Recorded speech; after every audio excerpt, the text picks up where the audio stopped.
నవధాన్యాలను గంపకెత్తుకుని సద్ది అన్నము మూటగట్టుకుని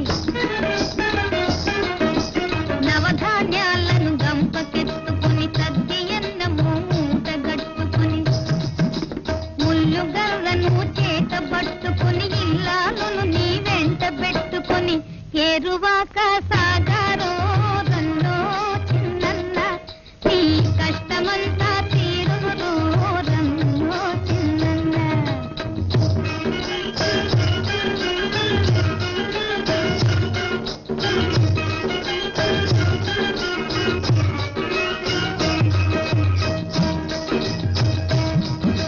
పడమట దిక్కు